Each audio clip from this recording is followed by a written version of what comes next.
I bought it on Saturday. I sold it to a realtor on Wednesday. 4 days later for $5,000. So like $4,700 net profit in 4 days. And I had no clue what I was doing. I was just like, this is incredible.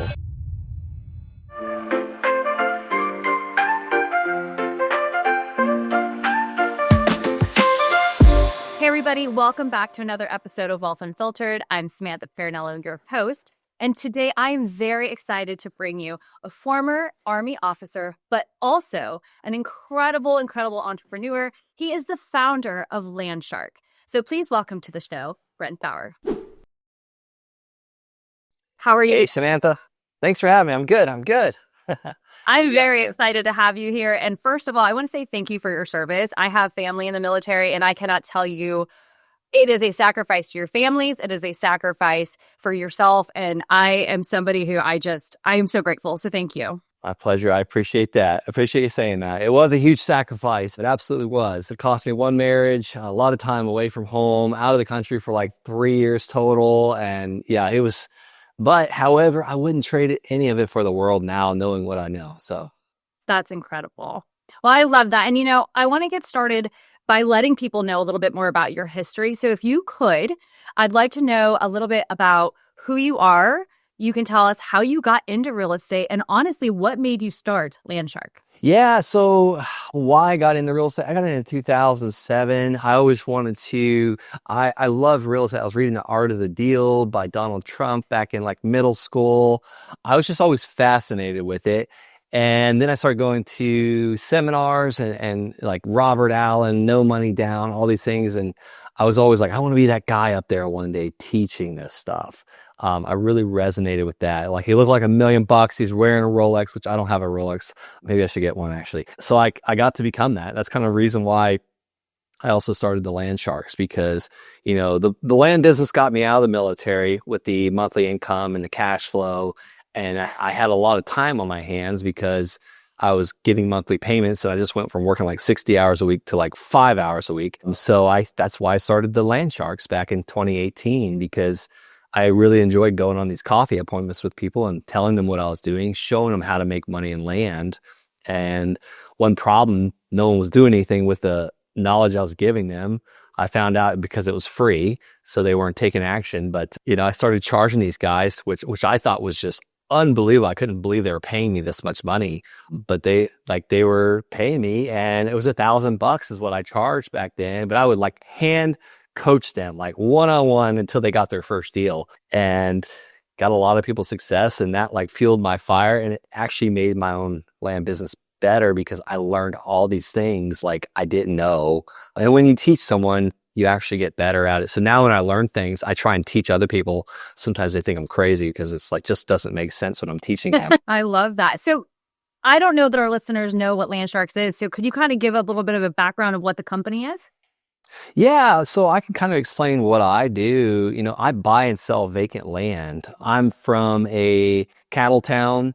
Anybody that owned land in Okeechobee, Florida, where I grew up, they were either rich or cattle ranchers or dairy farmers. And I was like, how do you buy land? Like, how do people buy this stuff? Banks aren't financing it. How do you actually make money with it? It's not like a rental house or a mobile home park or an apartment complex. So I kind of just ignored it for all these years until I heard about a guy on a podcast just like this. He was buying land for cheap, and I mean like inefficient, not buildable, back taxes. He'd buy it from the county because the county would take this land back from people that weren't paying their taxes. And then he'd sell it and like double his money overnight. And I was like, that is what I need to do. But I had a problem. I couldn't go into these county auctions. I was working so much for the military. Then we were preparing for my third combat deployment. So I was in the field a lot, no cell phone. So I would send letters to the people that still own this land, but they were about to lose it. And I would help them out and buy it from them or pay their back taxes and give them a little bit of money. And then I'd flip it to someone else for a little bit more. And I wasn't just doubling my money. I was making like crazy money. I would buy these things for like $300 a piece, $500 sometimes, and selling for $5,000. And I didn't even make $5,000 in a month back then. I was like just 100% on board. And then I started kind of losing faith in it a little bit. Maybe someone doesn't have 5,000, but they have 400 a month. So I would start seller financing it. And that's really what gave me the cash flow. So I created the Land Sharks around that, teaching other people how to buy land and make profit. Now the land deals have just gotten way bigger, way more expensive, but it takes the same amount of time to make 50,000 as it does to make 5,000 in this business. Right. So Land Sharks is really your mentorship and coaching program that you created based off of your real estate business. You got it. You got it. Great. I love that. So one thing I really wanted to focus on in this episode, I want to talk about the fact that you were a veteran and how, because I'm pretty sure from what I've read is you are pretty mission purposed, right? So your goal is to not just help anyone, because you do, but you also focus a lot on being able to help veterans go from that military mindset and that role to a civilian role where they learn how to have a civilian job. Is that right? Yeah, because I saw so many people, I call it institutionalized, honestly. Not that I'm comparing the military to prison or jail, but it kind of was. Right. You know, when you sign that contract for 3 years or 4 years, don't show up. Try not to show up. And, you know, not nice things will happen. But if I don't show up, I used to work for LA Fitness. I didn't like my boss. It was actually right before I joined the military. I wanted to go out of town. So I called them on the way out of town and quit. Right. That's not how the military works. Right. And then a lot of people will get so used to being told what to do, what to wear, how to look, where to be, what time to be there. And they pay for your housing. They pay for your food. You have to think about nothing because you're told everything to do. And then we get out of the military and we're like, holy crap, I can go to work today, or I can go to the gym, or I can not work out. I was so blessed that I had this entrepreneurship drive while I was in the military to build my land business before I got out. Because I was also scared to death because I had, 2 children, a second wife, not at the same time, but and I didn't want to be on the streets. So I was like, okay, I got to make $5,000 a month before I get out every single month consistently and have savings, because I thought I was going to be homeless, honestly. But I was like, if I stay in, I'm going to be divorced again, this time with children, and I'll probably be on the other side of the world and I'll never get to see my kids. Another man's going to put them to bed at night.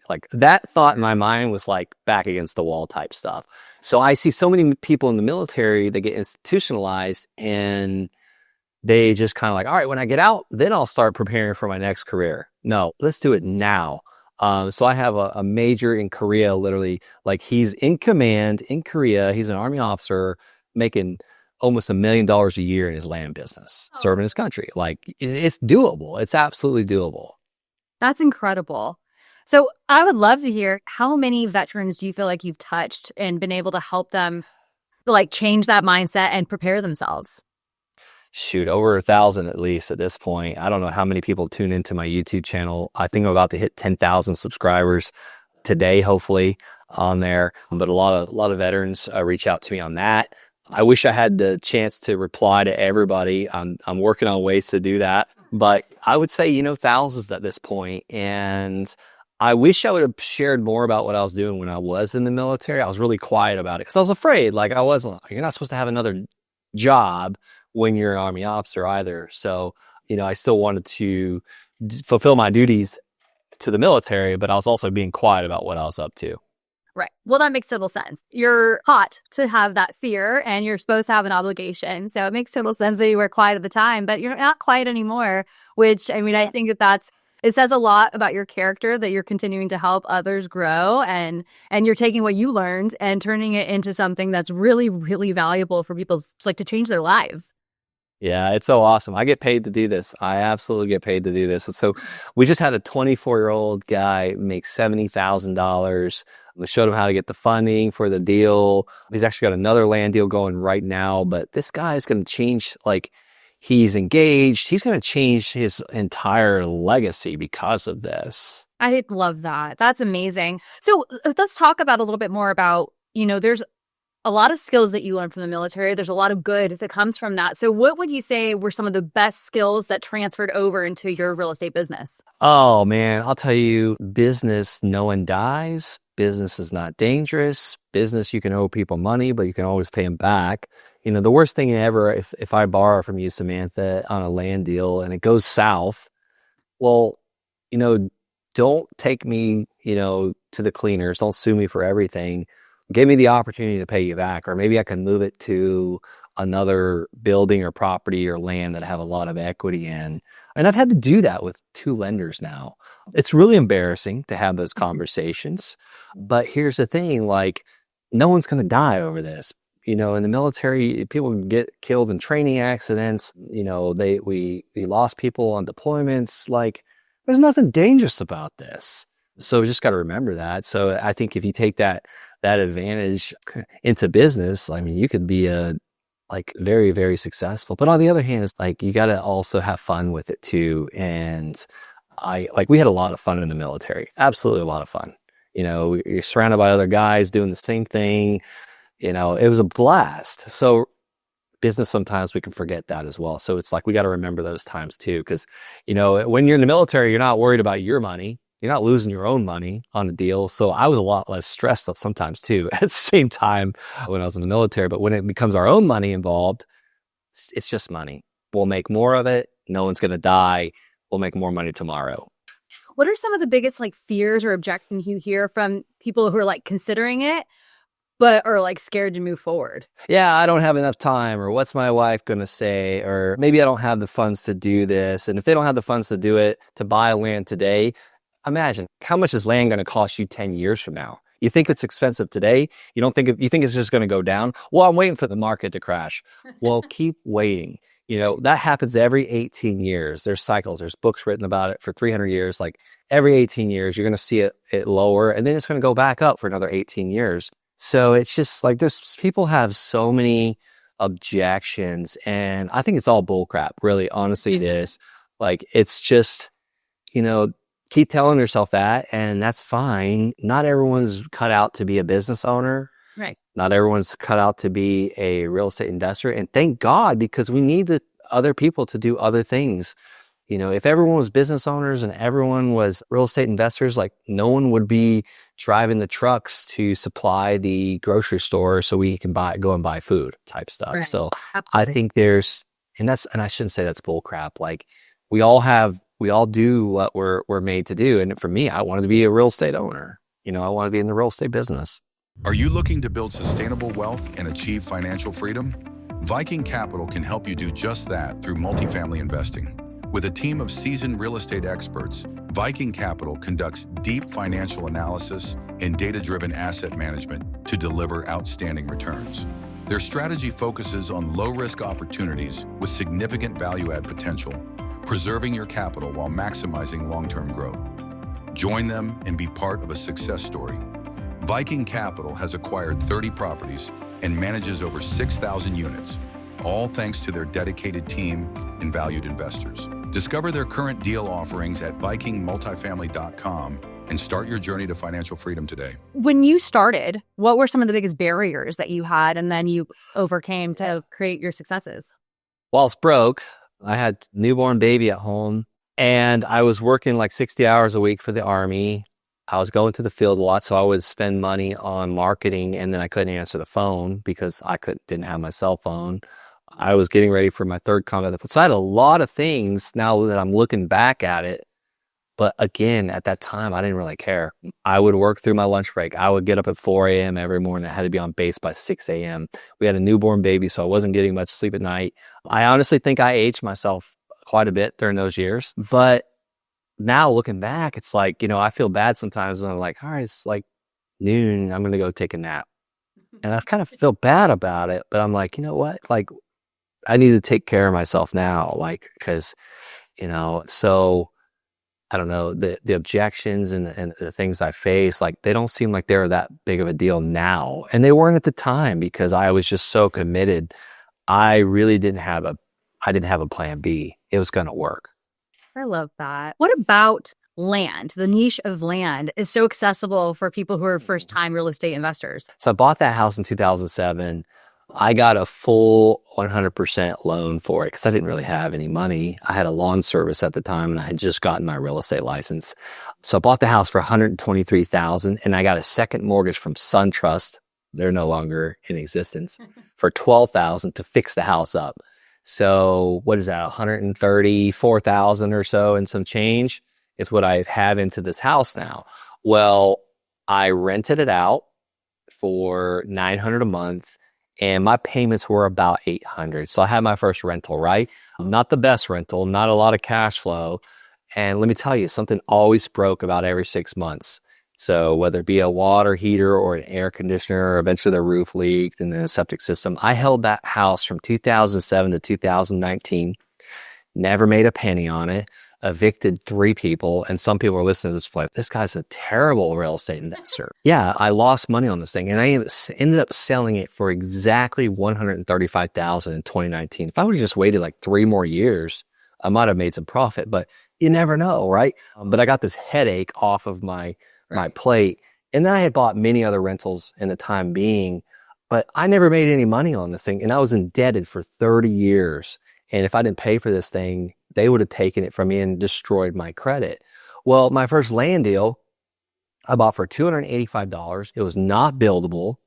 And I ended up selling it to a realtor. So I bought it on Saturday. I sold it to a realtor on Wednesday. So Sunday, Monday, Tuesday, Wednesday. 4 days later, for $5,000.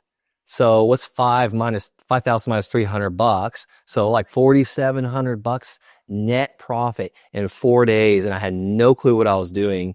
And I was just like, this is incredible. Like this cannot be possible.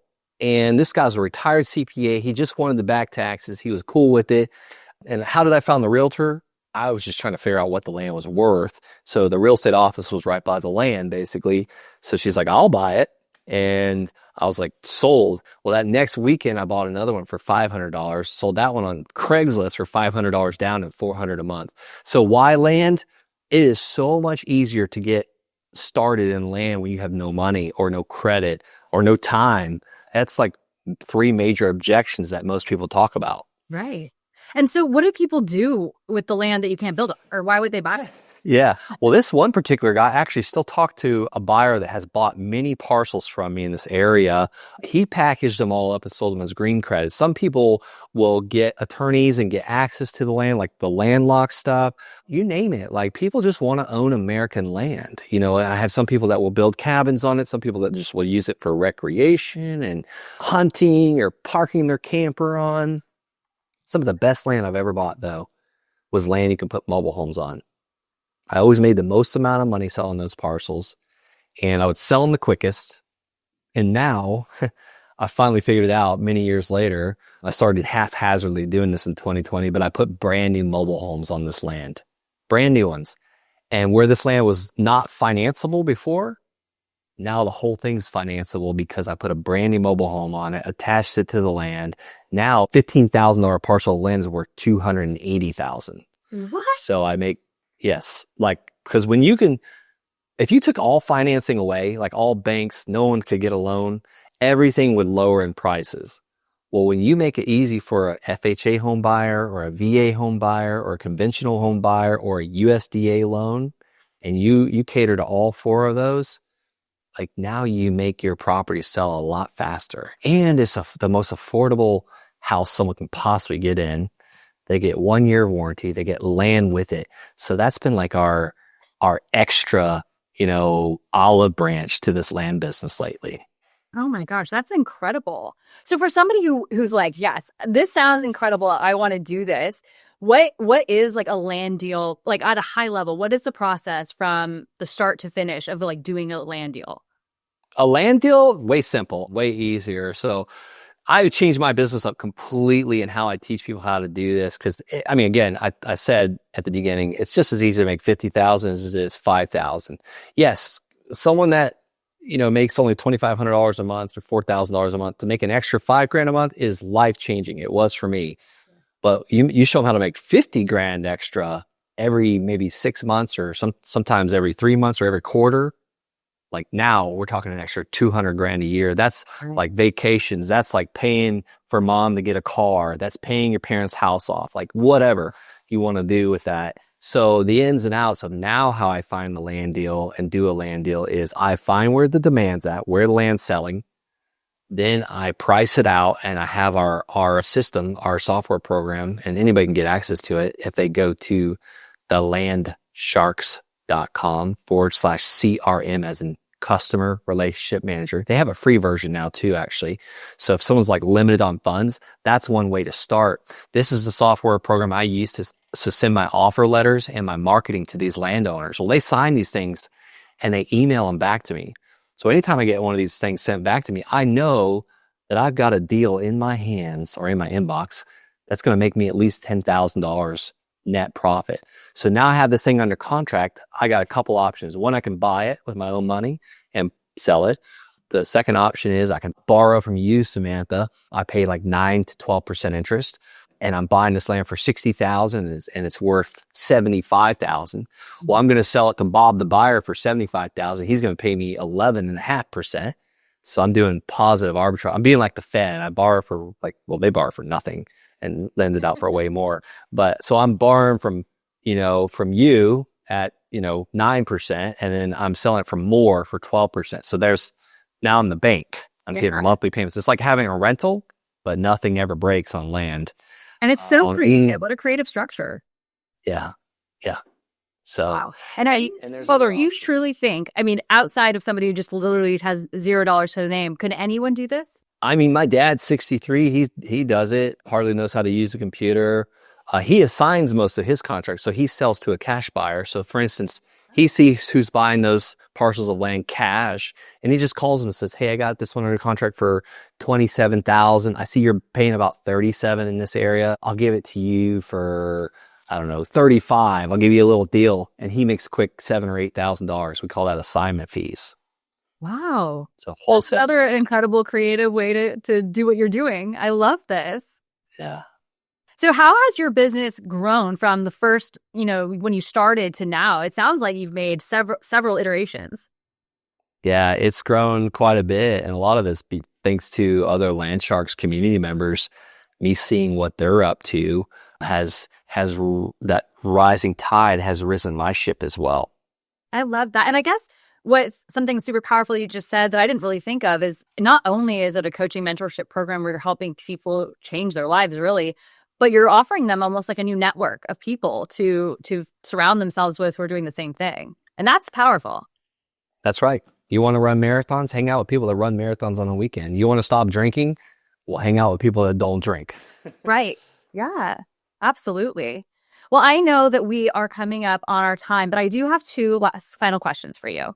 So my first question I have is, where can people connect with you, follow you, or learn more about Land Sharks? Yeah, the easiest is probably go to my YouTube channel, Brent Bowers. Yeah, that's probably the easiest way. I have videos that come out almost every other day. Amazing. Okay, great. And my last question is, what would you like the biggest takeaway to be from our conversation for our listeners? Yeah, pick a strategy and just run with it. No plan B. Okay, well, amazing. So I just want to say thank you so much for joining the show. I absolutely love it. I didn't know anything about this, for the record, and I'm in the real estate world, so very enlightening for me. I'm going to be telling my husband to listen to this episode, and we're going to start doing what you do as another way of investment. So thank you very much for joining today. My pleasure, Samantha. Thanks for having me. Absolutely. And thank you very much to all of our listeners. Stay tuned as we have more episodes to come. Thank you for tuning into this episode. We truly appreciate your support. Don't forget to subscribe, leave us a review, and share the podcast with your friends. Until next time.